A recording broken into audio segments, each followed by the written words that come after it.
Welcome back to MonRecap. Today I will show you a thriller film from 2016, titled Hush. Spoilers ahead.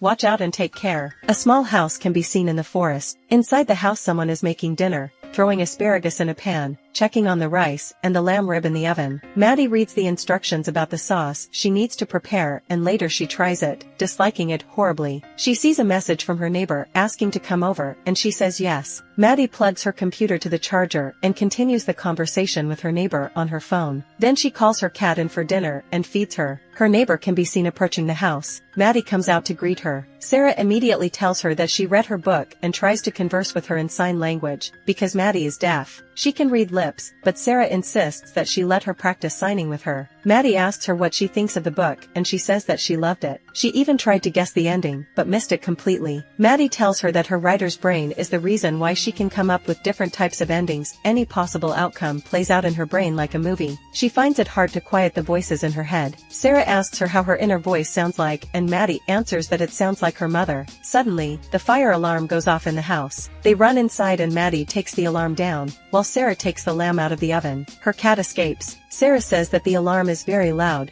but Maddie tells her that it needs to be very loud so she can feel the vibrations in her sleep. Later, they sit on her porch, talking about her cat. Maddie tells Sarah not to worry about it, because she's very independent. Sarah asks her to come over and order something to eat, because her food got ruined, but she tells her that she has to work. Before Sarah leaves, she rehearses the new signs she learned from her. After she's gone, Maddie gets a message from Craig, saying that he's thinking of her, but she deletes it. Later that night, Maddie is on her computer, eating and working on her new novel. She thinks through the ending of the book, but can't decide what would be the best one. Maddie reaches a hurdle in her writing, so she decides to FaceTime Craig. She drops the call before it can establish a connection. He keeps trying to reach her, but she neither picks up on her laptop or her phone. Maddie goes to clean the mess she made in the kitchen when she was preparing dinner, when suddenly Sarah starts banging on her door in a panic. She hopes that Maddie would see her, but she gets shot with an arrow and then killed right in front of her window. Maddie doesn't notice a thing. The killer observes through the window and knocks on it to see if she'll hear him. When he realizes that she doesn't, he drags the body away. Craig keeps calling Maddie, but she doesn't want to pick up. She sits down to write again, but doesn't do much better than before. Meanwhile, the killer enters her house and walks up to her. Completely oblivious to his presence, she laughs about her writer's block. Suddenly, she gets a FaceTime call from her sister, and the killer backs away from the camera. They talk about her novel for a moment, then Maddie tells her about Craig. Her sister tells her to get back in the dating pool,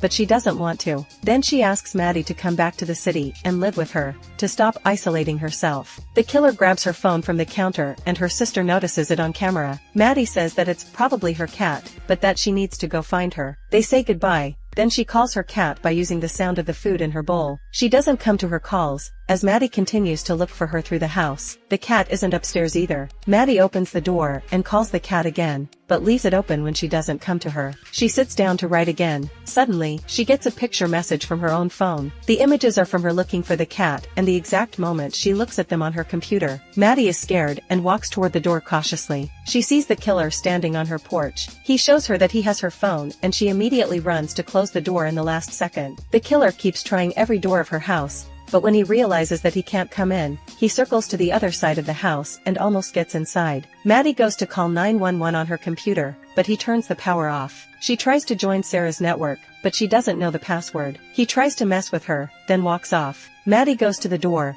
only to see him slash the tires on her car and hide in the woods. She writes a message on the glass of the door and lights it up with a flashlight. The killer reads the message and takes off his mask. He asks if she can read his lips, and she nods affirmatively. The man tells her that he knows that she lives alone and that there is no boyfriend coming. Then he tells her that he can come in the house whenever he wants, but he will only come for her when she'll be wanting to die. She nods that she understands. Before he walks away, he tells her that they can have fun. Maddie goes to her kitchen and gets a knife and a hammer, then goes back to the living room and checks it. Next, she gets to her bedroom, barricades the door, and pulls the curtains on her windows. Maddie peeks through the window, but doesn't see him out. Suddenly, there's a shadow on her window. He knocks on it and she sees him doing that in the shadows cast on the ground. When she checks it, she sees that he's knocking on her window using Sarah's body. Maddie drops her weapons and goes back to the living room, crying. Suddenly, she remembers Sarah putting her phone in her back pocket. She takes her car keys out and tries to activate the car alarm, but can't do it through the window. She opens the door and quickly manages to activate it. The man hears it and she sees him walking over to the car, Maddie runs back to her room and looks for Sarah's phone in her pockets, but he comes back. She pulls back inside and slams the window on his fingers. In a fraction of a second she grabs her knife and stabs him. The man is bleeding, so he rips a piece of Sarah's shirt and wraps his arm with it. He realizes that she was looking for her phone, so he shows her that he has it, then he leaves it on the body. She walks back to the living room and he tries to open the window again. Moments later, Maddie sees him moving outside and hides from him. He peeks through the glass door and doesn't see her,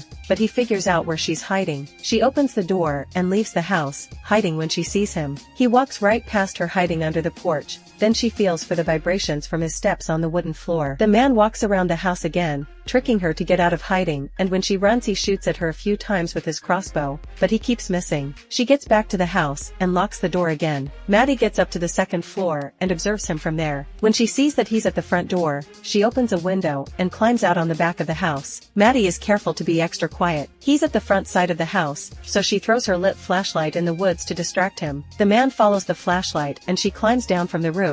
When he shows up and he shoots her. He shoots her again and climbs up to see if he got her. Meanwhile she takes the arrow out of her leg, and when he reaches the roof, she pushes him off and grabs his crossbow. Maddie doesn't know how to load it, which gives him time to climb after her. She manages to get back inside the house before he reaches the window. Maddie points the crossbow at him and scares him away. She gets to her bathroom to take care of her wound. Maddie pours alcohol on it and wraps her leg to stop the bleeding. She's in her bathroom, crying and trying to figure out what to do. Then she takes the crossbow and sees markings on it. Maddie tries to load the weapon, but she can't get the bow to the mechanism that holds it drawn. She tries again, but this time the man can see her through the bathroom window. Suddenly, another man knocks on her front door, looking for Sarah. Maddie doesn't hear him, but the killer does. The man is Sarah's boyfriend John. He sees the message on the door and wants to call the police, when the killer appears, pretending to be a cop. He tells him to drop the phone, but John tells him that it's not a weapon and says that he doesn't want any trouble. The killer tells him to drop on his knees and show him his ID. John says his ID is in his wallet and that he'll put his phone down to take it out. He takes the wallet out and the man takes it from him. The killer looks at his ID,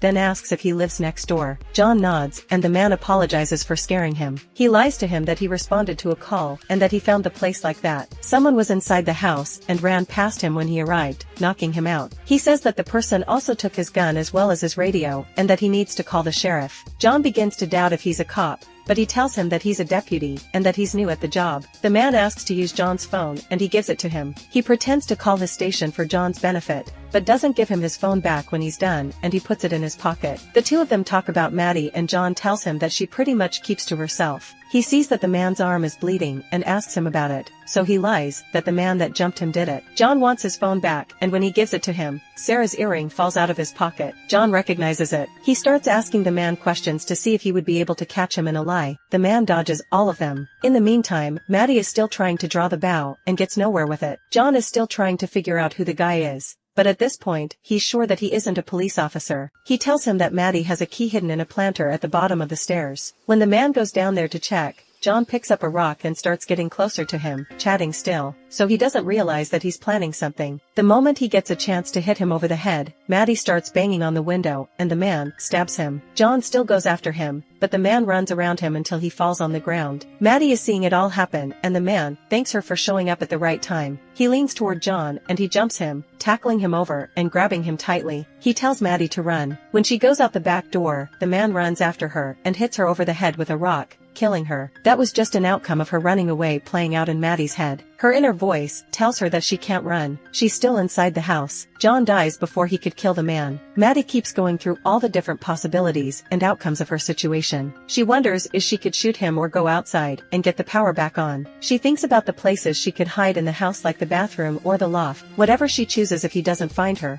she can still bleed to death. Outside of the house, she can hide in the crawl space, but he knows that she hid there once. She's running out of time because she's getting dizzy, cold, and her vision is starting to blur. Her inner voice tells her that he has the advantage, one way or the other. She can't run, she can't hide, and she can't wait. Maddie suddenly realizes what she needs to do to save herself: kill him. Meanwhile, the man is going through John's pockets and finds a pack of cigarettes. He goes over to Maddie's car and takes out the wrench. Sitting down on the car, he lights a cigarette and decides that he'll go inside the house in a little while, until she loses a bit more blood. Suddenly, her cat appears. He crouches down to her and is about to kill her, when Maddie shoots him with the crossbow. She runs back inside and he goes after her, catching her hand with the door and breaking it. He lets her hand go, and she locks the door. The man breaks the arrow and tells her that he's coming in. Maddie stands up to face him, then uses her own blood to write "Do it, coward" on the glass. He walks to the car to get the wrench, and Maddie writes down his description in the open document on her laptop. As he's breaking down the glass on her door,